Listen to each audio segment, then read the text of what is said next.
class, welcome to EdVantage.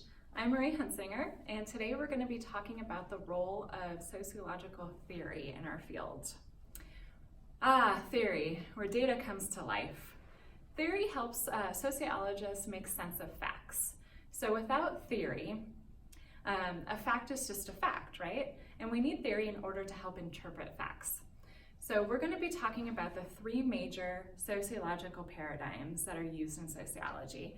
And you'll view these theories again and again and again as you progress through the course. So theory helps explain ideas or social phenomenon. So the first theory that we're going to talk about today is symbolic interactionism. And this is a micro-oriented theory, which means that it is focused on small-scale interactions. So for symbolic interactionism, it is focused on symbols and the meanings that we attach symbols, and also our interactions with those symbols. So have you ever heard of the term social construct? This is an idea that just means something that it is created by and agreed upon by people. For example, money. So if you take a dollar bill on its own, right, without any context, isn't inherently valuable. However, it is valuable because we have all agreed upon as a society that the dollar bill has economic or monetary value. And I can take my dollar bill and exchange it for a Snickers bar. In fact, I might do that after this video ends. We are also interested in how our perception is reality, or the definition of a situation. So for a symbolic interactionist, there is no one reality, there's multiple realities. And even the one symbol can have very different meanings depending on the person, the context, or the culture. So for example, if you take the term marriage, right? So for one person, marriage can mean stability and love and partnership. But for someone who is just recently divorced, marriage might mean entrapment or loss of freedom or heartbreak.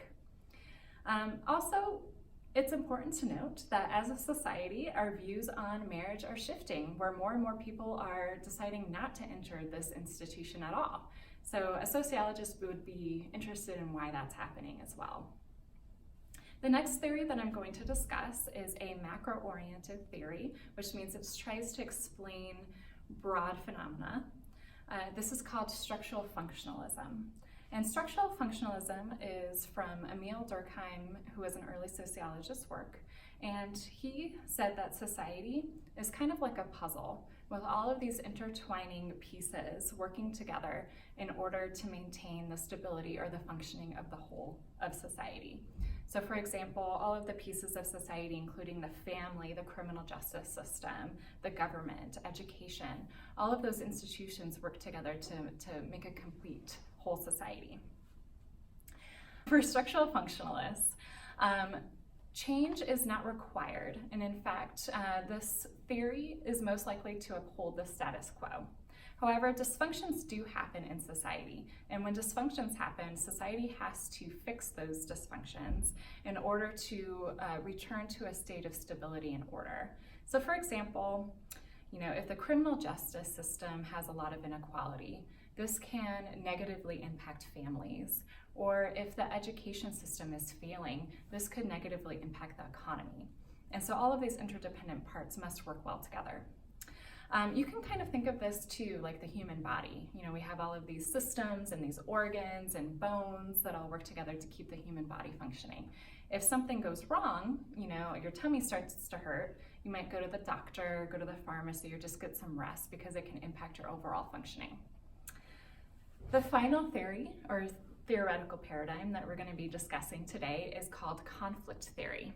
And conflict theory was born of early social philosopher and economist Karl Marx, who has kind of a bad reputation in our society. But he came up with this idea that society is always in turmoil as long as there's inequality. And Marx was particularly interested in the social class system at the turning point of the Industrial Revolution. And he distinguished between two groups. the bourgeoisie, or the capitalist class, and they own the means of production, and the proletariat. These are your workers. These workers have nothing to sell except their own labor. And according to Marx, in a capitalist system, the bourgeoisie is going to want to make as much profit as they can. And so they're going to want to work the proletariat longer hours in worse working conditions for little pay. And of course, the proletariat wants their own slice of the pie. And so this means that they're going to fight for better wages, for more time off, for better working conditions. And as long as we have two groups fighting over scarce resources and power, society will always be in conflict. You can also extend this to conflict between religious groups, conflict between different racial groups, or even conflict between men and women. So we have these three theoretical paradigms. How do we now apply them to something we're all familiar with? For example, the institution of education. Well, remember, symbolic interactionism is all about symbols and interaction. So they would be concerned with, why do people go to school in the first place? I mean, what is the symbol of education in our society, right? So a lot of you are taking college classes because well, to learn. Maybe it's to get the dazzling cafeteria pizza.